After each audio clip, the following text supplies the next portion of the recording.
তো বন্ধুরা, কেমন আছেন আপনারা? আশা করি সবাই ভালোই আছেন। তবে আজকে আমি নিয়ে এসেছি একটি চাইনিজ ক্রাইম মিস্ট্রি। তবে আমি এই মুভির গল্প সম্পর্কে এখন কিছুই বলবো না, কারণ আমি চাই আপনি এর প্রতিটি মুহূর্তে লুকিয়ে থাকা রহস্যগুলিকে অনুভব করুন। আর আমি নিশ্চিত যে আপনি হয়তো খুব কমই এই রকমের মুভি দেখেছেন, যাতে একটি গুরুত্বপূর্ণ মেসেজও রয়েছে। তাই আসুন 2023 সালে প্রকাশিত এই মুভিটি দেখুন, যার নাম লস্ট ইন দ্য স্টার্স। তবে তার আগে যারা যারা এখনো পর্যন্ত আমাদের এই চ্যানেলটিকে সাবস্ক্রাইব করেননি, তারা অবশ্যই চ্যানেলটি সাবস্ক্রাইব করে নিন এবং নোটিফিকেশন বেলটিও ক্লিক করে অন করে নেবেন। তবে চলুন আজকের গল্পেতে যাওয়া যাক। তবে মুভির শুরুতেই জজ নামে একজনকে দেখানো হয়, আর তিনি তার স্ত্রীর সাথে তার ফার্স্ট অ্যানিভার্সারি সেলিব্রেট করতে এই দ্বীপে এসেছিলেন। কিন্তু তারপর থেকে তার স্ত্রী, যার নাম লিজ, সেই 2 সপ্তাহ আগে এই দ্বীপ থেকে নিখোঁজ হয়ে যায়। আর স্ত্রীর খোঁজে তিনি প্রতিদিন বারবার পুলিশ স্টেশনে যেতে থাকেন, কিন্তু তবুও তার স্ত্রীর নিখোঁজ মামলাটি পুলিশেরা নেয় না। তাই একদিন তিনি এতে বিরক্ত হয়ে একজন পুলিশ অফিসারের ওপর চিৎকার করতে শুরু করেন, যার জন্য তাকে ধাক্কা দিয়ে পুলিশ স্টেশন থেকে বের করে দেওয়া হয়। কিন্তু তারপর সেখানে আরেকজন পুলিশ অফিসার আসেন, যার নাম শন। আসলে জজ শুধুমাত্র চাইনিজ ভাষা জানত, কিন্তু এই দ্বীপে বাকিরা থাই এবং মালাই ভাষাতে কথা বলতো। তবে শন চাইনিজ ভাষা জানত, তাই সে তাকে হেল্প করার জন্য রেডি হয়। তাই জজ তাকে বলে যে আমার ভিসা 4 দিনের মধ্যে শেষ হয়ে যাবে, আর আমি যদি আমার স্ত্রীকে তার আগে খুঁজে না পাই তবে আমাকে একাই ফিরে যেতে হবে। শনও বলে যে আপনি চিন্তা করবেন না, আমি আমার যথাসাধ্য চেষ্টা করব। এরপর জজ হোটেলে ফিরে যায় এবং তার স্ত্রীর ছবি দেখতে শুরু করে। আর এই ছবিটি তার পেছন থেকে তোলা হয়েছিল, এতে তার মুখ দেখা যাচ্ছিল না। এরপর সে হঠাৎই জেগে ওঠে। তার পাশে একজন মহিলা শুয়ে রয়েছেন এবং তিনি তাকে জিজ্ঞাসা করছেন যে কি হয়েছে তোমার। কিন্তু জজ তাকে জিজ্ঞাসা করে যে কে আপনি। তিনি বলেন, আমি তোমার স্ত্রী লিজ, আমাদের বিয়ে হওয়া 1 বছর হয়ে গেছে, আর তুমি আমাকে জিজ্ঞাসা করছো আমি কে। তবে জজ তার সাথে ঝগড়া করতে শুরু করে এবং তিনি সনকে ডাকে। তিনিও হোটেলে আসেন এবং জজ তাকে বলে এটা আমার স্ত্রী নয়, এটা অন্য কেউ। তবে এখন সন তাদের ফোন চেক করে আর দেখে যে জজের সাথে এই মহিলাটিই রয়েছেন, এবং তিনি যখন তার পাসপোর্ট চেক করে দেখে যে সেখানেও এই মহিলাটারই ছবি রয়েছে এবং এতে নামও একই ছিল। কিন্তু জজ সম্পূর্ণ আত্মবিশ্বাসের সাথে বলে যে এটা তার প্রকৃত স্ত্রী লিজ না। এরপর তারা হোটেল কর্মীদেরকে জিজ্ঞাসা করেন, কিন্তু তারা সবাই বলে যে আমরা তাকেই আপনার সাথে দেখেছি। আর এখন সেই মহিলাটি বলে যে এখানে হয়তো একজন মানুষ মিথ্যা কথা বলতে পারে, কিন্তু সবাই মিথ্যা কথা বলবে কেন। এখন শন জজকে বলে যে আমার মনে হয় আপনি পাগল হয়ে গেছেন, কারণ আমাদের ডাটাবেস থেকে আমি জানতে পেরেছি যে আপনি যখন আপনার স্ত্রীর সাথে এখানে বিমানবন্দরে নেমেছিলেন, ইমিগ্রেশনে এই মহিলারই বিবরণ রয়েছে এবং সে আপনার স্ত্রী। তাই এখন দয়া করে নিজের এই খেলাটি বন্ধ করুন, নয়তো আমি আপনার ওপর স্টেপ নিতে বাধ্য হব। এই বলে রাগ করে তিনি চলে যান। এখন জজ নিজেই তদন্ত করতে শুরু করে। তিনি এবং তার স্ত্রী যেখানে যেখানে গিয়েছিলেন সেখানে তিনি আবার যান এবং সেখানে থাকা লোকজনদের জিজ্ঞাসাবাদ করতে শুরু করেন। তবে লিজ একটি বইয়ের দোকান থেকে একটি বই কিনেছিল, তাই জজ সেখানে যায় এবং সেখানকার সিসিটিভি ফুটেজটা চেক করতে চান। কিন্তু দোকানের মালিকটি বলেন যে আমরা যাকে তাকে ফুটেজ দেই না, পুলিশ চাইলে আমরা ফুটেজটা দিতে পারি। আর তখনই সেখানে লিজ এসে হাজির হয় এবং জজকে বকাঝকা করতে শুরু করে আর বলে তুমি তোমার এই সন্দেহ থেকে কবে বেরোবে? আমি যে তোমার স্ত্রী, তুমি কি ভুলে গেছো? কিন্তু জজ নিজের কথা থেকে নড়চড় হয় না। তিনি শনকেও বলেন যে এটা আমার স্ত্রী হয় না হয় না হয় না। তাই তিনি শনকে সেই দিনে সিসিটিভি ফুটেজটাও চেক করতে বলে। কিন্তু এ কি, ফুটেজে তো সেই মহিলাটাই রয়েছেন। তবে কি হচ্ছে এটা? এখন শন নিশ্চিত হয় যে জজের কোনো মানসিক রোগ রয়েছে, যার কারণে সে তার স্ত্রীকে চিনতে পারছে না। তবে তিনি লিজকে এর সম্পর্কে জিজ্ঞাসা করেন এবং তিনি তাকে বলে যে প্রায় 1 বছর আগে জজ ড্রাইভিং করত। তারপর একদিন তিনি ড্রাইভিং করার সময় সারাদিন ধরে জলের নিচে ছিলেন যার কারণে তার নার্ভের সমস্যা দেখা যায়। তাই একজন নার্ভ বিশেষজ্ঞ ডাক্তার জজকে বলেন যে তাকে তার জীবন ধরে প্রতিদিন একটি করে ট্যাবলেট খেতে হবে, নয়তো তার নার্ভগুলি ফেটে যাবে এবং তার মৃত্যু হয়ে যাবে। কিন্তু এই ট্যাবলেটের একটি সাইড ইফেক্ট রয়েছে, যার কারণে তার স্মৃতিশক্তি কমে যাবে। তবে আগে সে ছোটখাটো জিনিসগুলো ভুলে যেত, কিন্তু এখানে আসার পর সে আমাকে ভুলে গেছে এবং এখন সবাইকে বলছে যে তার স্ত্রী নিখোঁজ হয়ে গেছে। এখন সবকিছু শোনার পর শন শেষবারের মতন জজকে সাবধান করে এবং বলে যে আপনি যদি আবার আপনার স্ত্রীকে বিরক্ত করেন অথবা যদি আবার থানায় যান তবে আমি আপনাকে অ্যারেস্ট করতে বাধ্য হব। আর এরপর আমরা দেখি জজকে একটি বারে মদ্যপান করতে, আর তখনই তিনি টিভিতে সিনা নামের একজন ডিটেকটিভকে দেখতে পায়, যে কিনা কঠিন থেকে কঠিন মিস্ট্রি সলভ করতে পারেন। জজ তার কাছে যায়, তবে সিনা তাকে বলে যে আপনি আমাকে A to Z সমস্ত কথা বলুন। জজও তাকে শুরু থেকে সব কথা বলতে থাকে।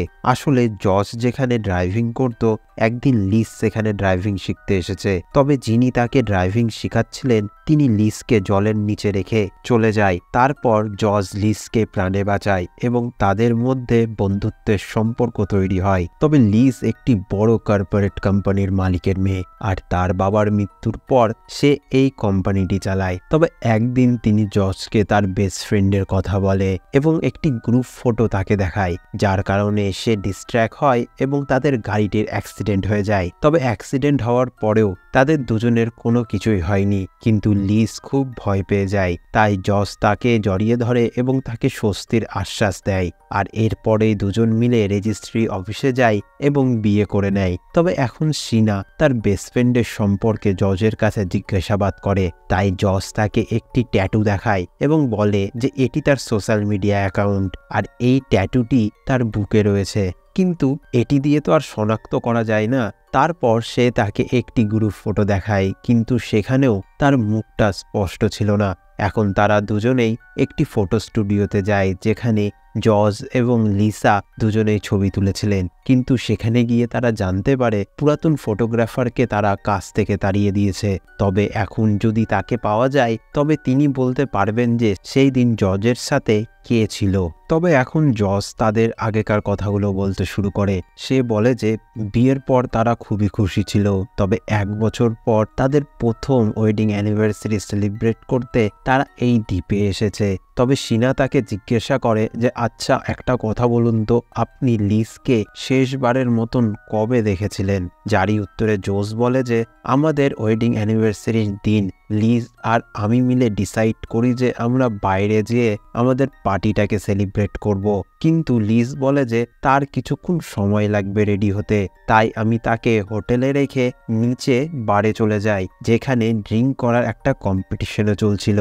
তবে সেখানকার লোকেরা আমাকে এই কম্পিটিশনে যোগ দেওয়ার জন্য বাধ্য করে, আর আমিও সেই কম্পিটিশনে যোগ দিয়ে অনেক বেশি ড্রিঙ্ক করে ফেলি, যার ফলে আমার বমি শুরু হয়ে গেছিল।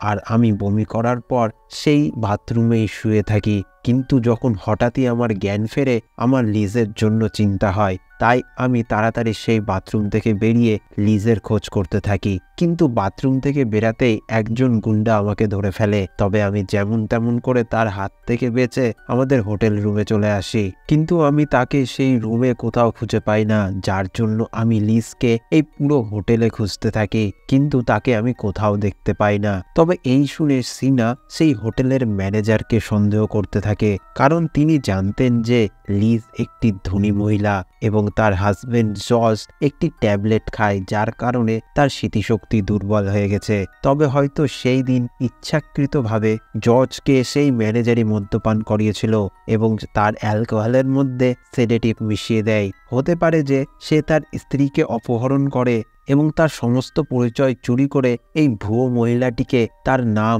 এবং পরিচয় দিয়ে জজের কাছে পাঠায়। তবে সিনা এখন নিশ্চিত করে ফেলে যে আমি সেই অপরাধীকে অবশ্যই আইনের মাধ্যমে শাস্তি দিয়েই ছাড়ব।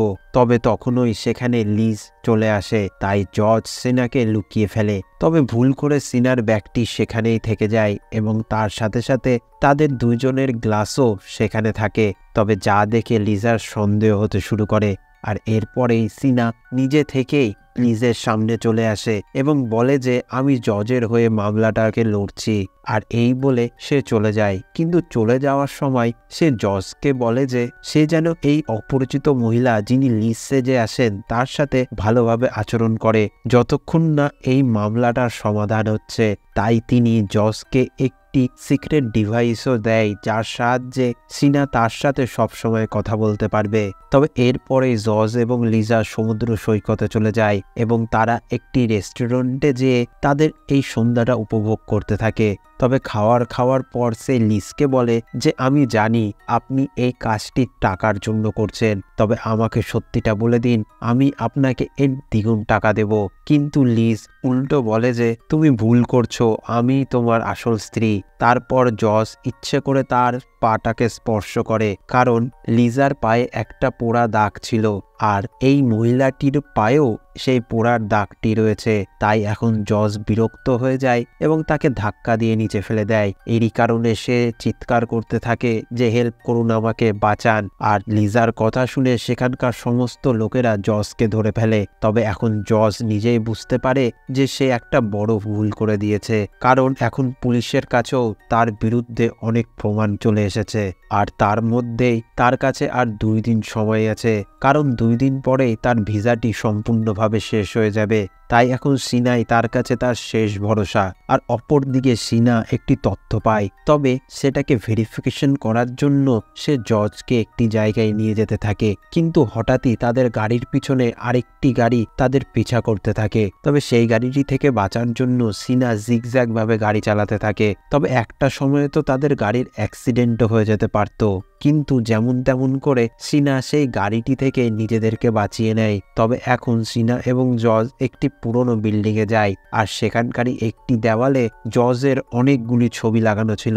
মনে হচ্ছিল কেউ যেন জজ এবং লিজার উপরে নজর রেখেছে। তবে সেখানে আসল লিজার ছবিও ছিল, আর অনেকগুলি নিউজ পেপার কাটিংও ছিল। তবে একটি নিউজ পেপারে লেখা ছিল যে লিজা একটি অনেক বড় কর্পোরেট কোম্পানির মালিক। তবে জজ সেই আসল লিজার ছবিটি তুলতেই যাবে, এমনই সময় কেউ একজন জজের লোকেশনটা ট্র্যাক করে তাদের উপর গুলি চালাতে থাকে। তবে এখন সিনা এবং জজ যেমন তেমন ভাবে সেই গুলি থেকে বেঁচে সেখান থেকে পালিয়ে যায়। তাই এখন সিনা জজকে সন্দেহ করতে থাকে এবং বলে যে আমার মনে হয় আপনি এই সমস্ত কিছু করেছেন। যা শুনে জজ সিনাকে বলে যে আপনার এসব কেন মনে হচ্ছে, আমি আপনার কাছ থেকে কিছুই লুকাইনি।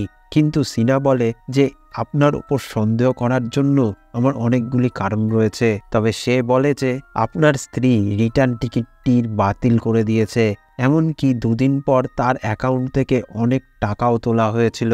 আর আমি আপনার একটি জুয়া খেলার ছবিও দেখেছি, অর্থাৎ আপনি একজন জুয়ারি। তবে সত্যি কথা বলুন, আপনি কি করেছেন আপনার স্ত্রীর সাথে? তারপর জজ তাকে এমন কিছু কথা বলে যা সে সিনাকে আগে বলেনি। জজ বলেন যে তার বাবা মা দুজনেই কোনোই কাজ করতো না, তাই আমার মা সারাদিন ধরে জুয়া খেলতো এবং মদ খেত। আর এরই কারণে সেরকম পরিবেশে আমার পড়াশোনাটাও ঠিকভাবে করা হয়নি। তবে আমার ড্রাইভিং করতে ভালো লাগতো, তাই আমি ড্রাইভিং শিখি এবং সেখান থেকেই আমি রোজগার করতে শুরু করি। কিন্তু আমি আমার জীবনকে এইভাবে কাটাতে চাইনি, তাই আমি একদিন অনলাইন জুয়া খেলার সম্পর্কে জানতে পারি আর আমি সেটাকে ট্রাইও করি। তবে প্রথমবার যখন আমি সেটাতে জিতেছিলাম, আমার আবারও খেলতে ইচ্ছা করেছিল, আর এইভাবেই আমি সেটাকে বারবার করে খেলতাম এবং জিতে যেতাম। আর এইভাবেই আমার এই জুয়া খেলার প্রতি আসক্তি হয়ে গেছিল। আর আমি বুঝে গিয়েছিলাম যে আমার দ্বারায় আর অন্য কিছুই হবে না, কারণ আমার আসল ট্যালেন্ট তো এই জুয়া খেলায়। তাই আমি সত্যিকারের জুয়া খেলতে শুরু করি। কিন্তু আমি অনলাইন থেকে যা রোজগার করেছিলাম তা আমি সেখানে সবকিছুই হারিয়ে ফেলি। তারপর আমি লোন নিয়ে জুয়া খেলা শুরু করি, আর সেটাতেও হেরে যাই। কিন্তু আমি যার কাছ থেকে লোন নিয়েছিলাম সে গুন্ডা ছিল, তবে সে আমাকে অনেক মারধরও করেছে। তবে আমার জুয়া খেলার কারণে আমি আমার ড্রাইভিং ক্লাসে যেতে পারতাম না, তাই সেই ক্লাব থেকে আমাকে কাজ থেকে বের করে দেওয়ারও কথা হচ্ছিল। কিন্তু এরপরে আমার লিজার সাথে দেখা হয়, আমি তাকে বাঁচাই এবং আমাদের দুজনের মধ্যে বন্ধুত্বের সম্পর্ক তৈরি হয়। তবে একদিন আমি লিজাকে আমার সমস্ত সত্যি কথা বলি, আর লিজাও আমার এই সত্যি কথা শুনে আমাকে ভালোবেসে ফেলেছিল। সে তার নিজের ডেবিট কার্ড আমাকে দিয়েছিল আমার সব ধারগুলোকে শোধ করার জন্য, আর আমি সেটা দিয়ে আমার ধার শোধ করি এবং এরপরে আমাদের দুজনের বিয়ে হয়ে যায় এবং আমরা দুজন মিলেই এই কর্পোরেট কোম্পানিটি চালাতাম। আর এরপরে সে সিনাকে এটাও বলে যে এখন আমার জুয়া খেলার প্রতি একটা ঘৃণা জন্মে গেছে, তাই আমি আমার জুয়া খেলাটাকে ছেড়ে দিয়েছি, আমাকে অবিশ্বাস করবেন না, আমাকে সাহায্য করুন। তবে এরপরেই তারা আসল ফটোগ্রাফারের খোঁজ পেয়ে যায়, যে কিনা জজ এবং লিজার ছবি তুলেছিল।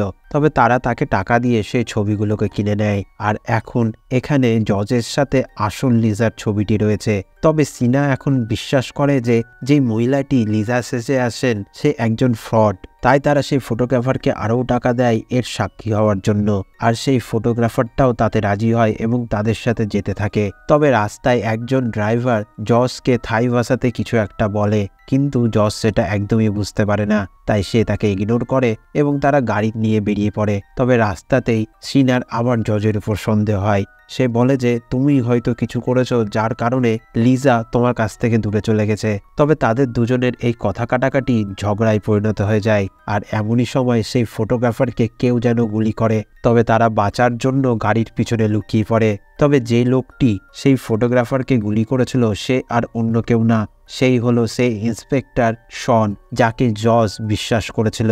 তবে শন জজকে মারতে চায়, কিন্তু জজ একটি ঝর্ণায় লাফ দেয় এবং সেখান থেকে বেঁচে সে নিজের হোটেলে ফিরে যায় এবং হোটেলে ফিরে যেয়ে সে নিজের জিনিসপত্রগুলোকে গোছাতে থাকে। আর সে বলতে থাকে যে সে এখানে আর একটা মুহূর্তও কাটাবে না। আর এমনই সময় সেই ফ্রড, যে কিনা লিজা সেজে তার সাথে এতদিন ধরে ছিল, সেই ফ্রড মেয়েটি সেখানে চলে আসে, আর তার হাতে একটা কাচের বোতলও রয়েছে, যেটার সাহায্যে হয়তো সে জজকে মারবে। কিন্তু একই সেই কাচের বোতলটি জজের মাথায় না মেরে নিজের মাথায় মারে, আর এখন তার মাথা থেকে রক্ত বের হচ্ছে, কিন্তু সে হাসছে।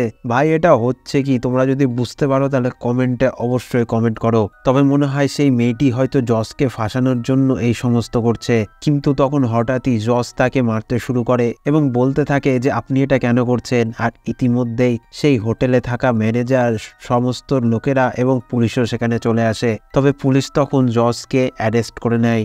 আর এরপরে যখন জজের জ্ঞান ফেরে, সে নিজেকে একটি মেন্টাল হসপিটালে দেখতে পায়, যেখানে একজন ডাক্তার এবং কয়েকজন নার্স মিলে তার অপারেশন করার চেষ্টা করছিল।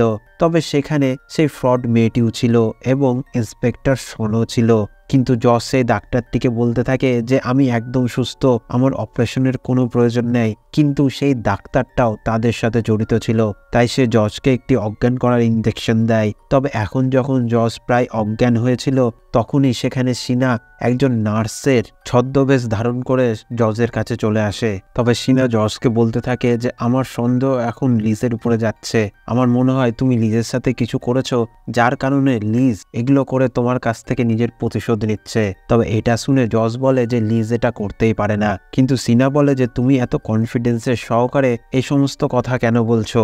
যারই উত্তরে জজ বলে যে সেই দিন তাদের অ্যানিভার্সারির রাতে সে লিজাকে নিয়ে ড্রাইভিং করতে বেরিয়েছিল, তবে সে লিজার সাথে কি করেছে এ তো পরে আমরা জানতেই পারবো।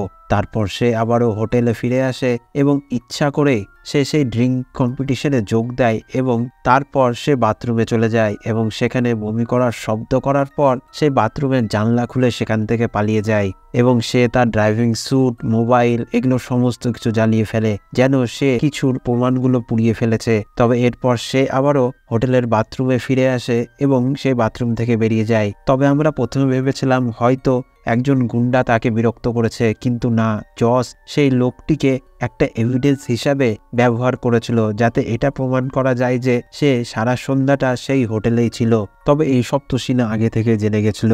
আর এরপরে জজ তাকে বলে যে সে যখন লিজাকে সে ড্রাইভিং ক্লাসে বাঁচিয়েছিল, তারপরে একটি নিউজ পেপারে সে লিজার সম্পর্কে জানতে পারে যে তার বাবা মারা গেছে আর সে এখন সেই কর্পোরেট কোম্পানির মালিক হয়ে গেছে। তাই সে প্ল্যান করতে শুরু করে যে সে তো নিজে ধারে পড়ে আছে, তবে সে যদি লিজার সাথে বিয়ে করতে পারে তাহলে তার সমস্ত সমস্যাগুলো কেটে যাবে। তাই সে লিজার সাথে ইচ্ছে করে বন্ধুত্ব করে এবং তাকে নিজের প্রেমের জালে ফাঁসায়। তবে তাদের মধ্যে ভালোবাসাটা এতটাই দূরে চলে যায় যে তাদের বিয়ে হয়ে যায়, আর সে লিজার মাধ্যমে তার সমস্ত ধারগুলোকে শোধ করে দেয়। তবে এখন তো সে ভালোভাবেই জীবনযাপন করতে পারত, কিন্তু না, সে আবারও জুয়া খেলা শুরু করে। তবে সে তো এখন আর লিজার কাছ থেকে টাকা চাইতে পারছে না, তাই সে আবারও ধার করে। তবে তার ধারের কারণে তাকে তো অনেকজন মেরে ফেলতেও চেয়েছিল, কিন্তু সে যখন লিজার কাছে এই ধার শোধ করার জন্য টাকা চাইতে থাকে, লিজা তাকে বারণ করে দেয় আর সে বলে যে আমি যদি তোমাকে এইভাবেই প্রত্যেক বারবার টাকা দিতে থাকি তাহলে তোমার এই